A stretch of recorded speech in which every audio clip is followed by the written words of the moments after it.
You take the blue pill. You wake up in your bed and believe whatever you want to believe. You take the red pill, and I show you how deep the rabbit hole goes. Neo, a hacker living a double life, receives a cryptic message that sets him on a path to discover a mind-bending truth about his reality. As he delves deeper, he encounters agents with supernatural abilities and a prophecy that suggests he might be humanity's savior. Stick around until the end to witness Neo's ultimate showdown, where he confronts his destiny and faces a world-altering program that threatens to destroy humanity. Welcome back to your daily dose of Movie Pill. Today, we're recapping a 1999 action sci-fi dystopian movie titled The Matrix. Spoilers ahead, and let's dive right in. Police officers corner a notorious hacker named Trinity at a hotel in Mega City. Displaying extraordinary speed and strength, she defeats them and evades capture until men in suits and sunglasses, exhibiting similar supernatural abilities, arrive. She approaches a phone booth, but one of the men drives a truck towards it. She runs into the booth, grabs the phone, and disappears just as the truck crashes into it. Thomas Anderson, a software engineer who moonlights as a hacker under the alias Neo, wakes at his desk to find a message on his computer. The Matrix has you, and follow the White Rabbit. When a customer invites him out, he hesitates but agrees when he notices a white rabbit tattoo on her shoulder. At the club, Trinity approaches Neo and whispers that she knows he's been looking for her, but what he truly seeks is the answer to the question, what is the Matrix? She tells him the answer is out there and will find him if he wants it to. Why doesn't she just tell him the answer? The next morning at work, Neo receives a package containing a cell phone that rings immediately. He answers to hear the voice of Morpheus, the man he's been searching for. Morpheus warns that they're coming for him. Neo peeks from his cubicle to see three men in suits and sunglasses. Morpheus instructs him to run to an empty office, where Neo is given a choice: escape to the scaffold or face arrest. Neo climbs onto the building's ledge but nearly falls. "I can't do this," he says, accepting arrest instead. In an interrogation room, the men in suits offer to absolve him of his cybercrimes if he helps them capture Morpheus, a known terrorist. Neo gives him the finger and asks for his phone call. "What good is a phone call?" one man asks. "If you're unable to speak." Neo's mouth fuses shut, and the men insert a spider-like machine into his belly button. Neo wakes in bed, thinking it was all a dream, until he receives another phone call from Morpheus. He's told to go to the Adam Street building if he wants to meet. Neo is picked up by Trinity and two others, who extract the bug from his belly button, revealing it was real. They take him to meet Morpheus, who explains that Neo knows something is wrong with the world, even if he can't articulate it. Morpheus offers two pills, a blue one to wake up in bed and forget everything, or a red one to learn the truth with no turning back. Neo takes the red pill.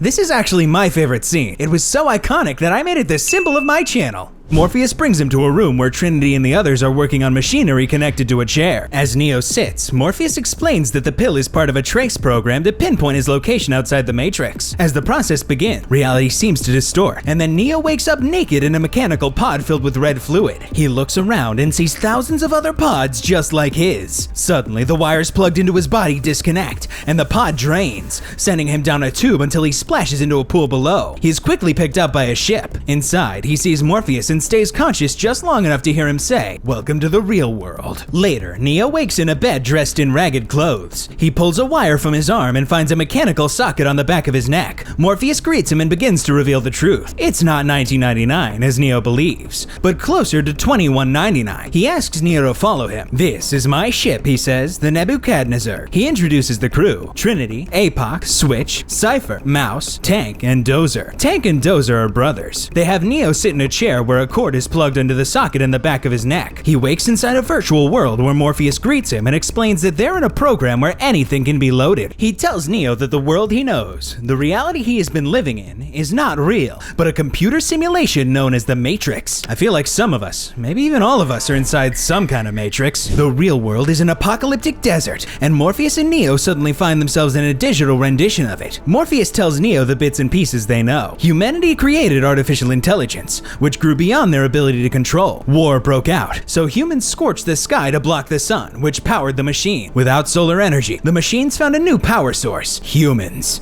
They created endless farms where humans are produced and used as batteries while their minds are held prisoner in the Matrix. Neo panics, not wanting to believe any of it. They wake him up in the real world, and he continues to panic until he vomits and passes out. Later, Morpheus tells Neo that when the Matrix was first built, there was a man born inside who had the ability to change whatever he wanted, to remake the Matrix as he saw fit. It was he who freed the first of us, Morpheus says. After he died, the Oracle prophesied his return and that his coming would herald the destruction of the Matrix and the war and bring freedom to our people. He believes that Neo is the man, that Neo is the one. After some rest, it's time for Neo's training to begin. He meets Tank and notices that Tank has no mechanical plugs on it. Tank explains that he was born in the real world outside the Matrix. He tells Neo about the last human city of Zion, located deep underground near the Earth's core, where it's still warm. How did they dig that far inside without machines? Or am I missing something? Then, Neo receives training as Tank uploads knowledge of Jiu-Jitsu into his mind, along with Kempo, Taekwondo, and many other forms of combat. They spar inside a virtual dojo, but Morpheus never loses the upper hand as he moves impossibly fast. He explains that the rules, like a body's physical limits or even gravity, can be bent inside the Matrix. They continue, and this time Neo moves faster and finally hits Morpheus. Morpheus then asks Tank to load the jump program. Suddenly, they find themselves on the roof of a skyscraper. Free your mind, Morpheus tells Neo before leaping impossibly high from one building to another. Outside the simulation, the crew watches nervously. No one has ever made the first jump. If Neo does, he may actually be the one. Neo leaps off the building and falls onto the ground, which warps and bends to prevent a lethal landing. Back in reality, Neo is surprised to find his mouth bleeding. Morpheus explains that the mind makes the experience real and confirms that death in the Matrix means death in reality. Did you know that scientists discovered that the placebo effect is actually real? So this has some scientific background to it.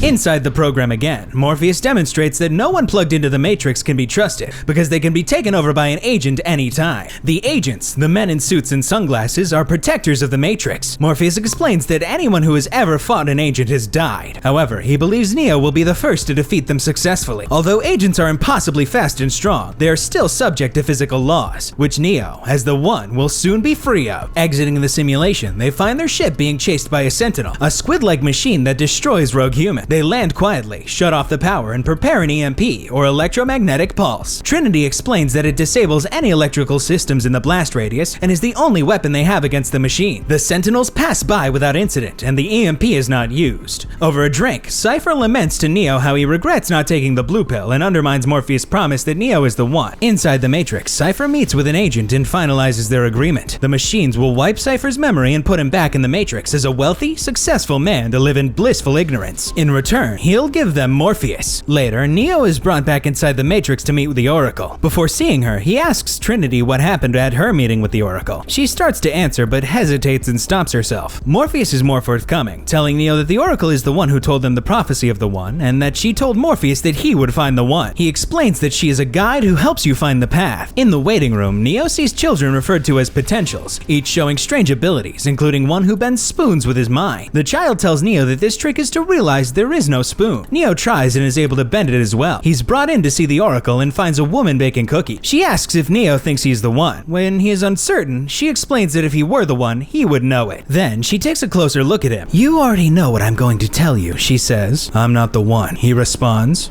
This scene is actually really deep. She tells him he isn't the one, so he believes her because she's the Oracle. So basically, he believes more in her abilities and not in his own. Then she tells him that despite this, Morpheus believes in it so strongly that he will sacrifice his life to save Neo's. She says that one of them will die, and it will be up to Neo to decide who. Then she gives him a cookie, and he leaves. On the way out, Neo spots a cat, and then sees it again. "Oh, déjà vu," he says. This catches the attention of the crew. They inform Neo that déjà vu typically indicates a glitch in the Matrix when something has been changed. Mouse discovers their exit is suddenly blocked by brick walls just before he's killed by a tactical team sent by the agents, who were tipped off by Cypher. Knowing that the telephone hardlines are needed to exit the Matrix, the line is cut, trapping them inside the building. Their operator, Tank, watches from outside the Matrix and helps them find a place to hide inside the walls. This works until Cypher gives away their position. A policeman fires into the wall until he's replaced by an agent. The agent grabs Neo through the wall, but Morpheus breaks out to fight him off. "You must get Neo out," he shouts. "That's all that matters." Well, the prophecy is kind of going the way the Oracle predicted it would go, but if she knew Morpheus for a long time, then she could have just guessed this. Neo wants to stay and help, but Trinity forces him to follow. They fight their way out, though Cypher purposely trips to make it appear he was inadvertently left behind. Morpheus fights the agent, who introduces himself as Agent Smith. They battle until Smith gains the upper hand and has Morpheus taken by the cops. Now separated from the rest of the group, Cypher finds a phone with Tank's help and exits the Matrix. Joining Tank Tank and his brother Dozer in the real world. Before the rest can follow, Cypher picks up a lightning rifle and shoots Tank and then Dozer. Trinity calls for Tank, but Cypher answers the phone. He rants about how tired he is of fighting and living in their cold, dark reality. As Cypher rants, he unplugs 8-Pac, who dies immediately. Then Switch. As he reaches for Neo's plug, Tank, having survived the earlier attack, kills Cypher with a lightning gun and helps Trinity and Neo out of the Matrix. Still inside, Morpheus is brought to a skyscraper and interrogated by Agent Smith. Smith tells Morpheus that the first Matrix was designed as a paradise where everyone could roam happy, but it was a disaster. No one accepted the program. The perfect world was a dream that humans kept trying to wake up from. Morpheus is injected with something that, after enough time,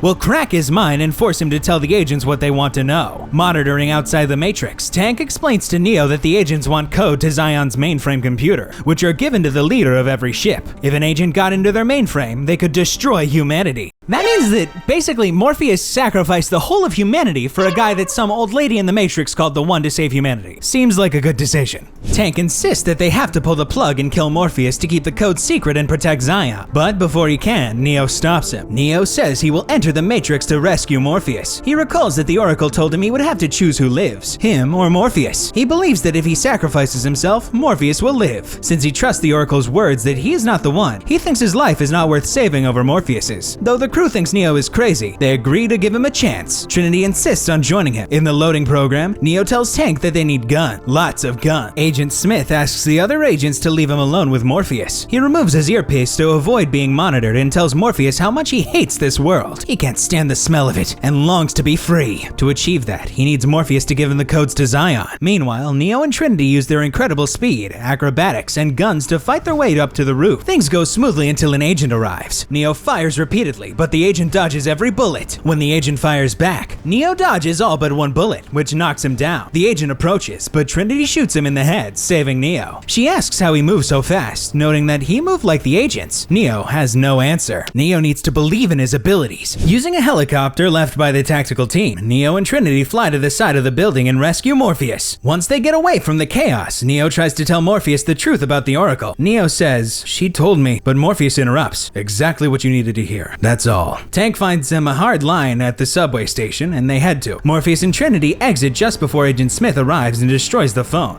trapping Neo inside the Matrix. Trinity whispered, "Run, Neo, run," but Neo stays. For the first time in known history, a human holds his own against an agent. During their fight, Neo leaves Smith to be hit by an oncoming subway, but Smith steps off the subway to continue the pursuit. Realizing the fight could go on forever, Neo runs. In the real world, Sentinels approach the Nebuchadnezzar. Morpheus orders preparation of the EMP, but Trinity warns they can't activate it until Neo is out, as it will kill him if he's still jacked in. Neo runs as agents appear at every corner, replacing nearby civilians to chase him. He reaches the room where a phone and his exit await. Neo opens the door to find Agent Smith, who shoots him point blank in the heart. This is the pivotal twist that always leaves viewers in awe, and I have to say, it's my absolute favorite part of the movie. Neo looks at the blood pouring from his chest, then Smith shoots him 8 more times. "It can't be," Morpheus says as Neo's heart stops. As Sentinels cut into the ship, Trinity tells Neo that the Oracle said she would fall in love, and the man she loved would be the one. "So you see," she says, "you can't be dead." She kisses him, and Neo's heart beats again. Inside the Matrix, he stands. When the agents fired him, Neo stops the bullet with his hand. He then effortlessly fights Smith with one hand and finally flies into the agent, destroying him from the inside. Neo runs to the phone, and just after he exits, they activate the EMP, stopping the Sentinels. Neo wakes up and returns Trinity's kiss. In a message to the machine, Neo states, "I know that you're afraid. You're afraid of us." He tells them he will show the people what the machines don't want them to see. A world without you. A world without rules and controls. Without borders or boundaries. A world where anything is possible. He then hangs up the phone and flies into the sky.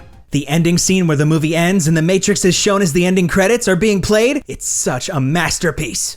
The Matrix is a groundbreaking film that challenges our perception of reality, blending thrilling action with profound philosophical questions about existence and control. Its revolutionary special effects and captivating storyline make it a must-watch for anyone who enjoys mind-bending cinema. Just remember, if someone offers you a red pill, you might want to reconsider your options before diving headfirst into a digital rabbit hole. And remember, in this world, it's always good to have an escape plan, and maybe some cool sunglasses. I rate this movie a 10 out of 10. What do you think? Let us know in the comments below. Looks like this movie pill is starting to wear off. But don't worry, there's always more where that came from. Tap here to keep the effects going with this next movie, because who can stop at just one? And while you're at it, don't forget to like and subscribe, because your next movie dose is just a click away.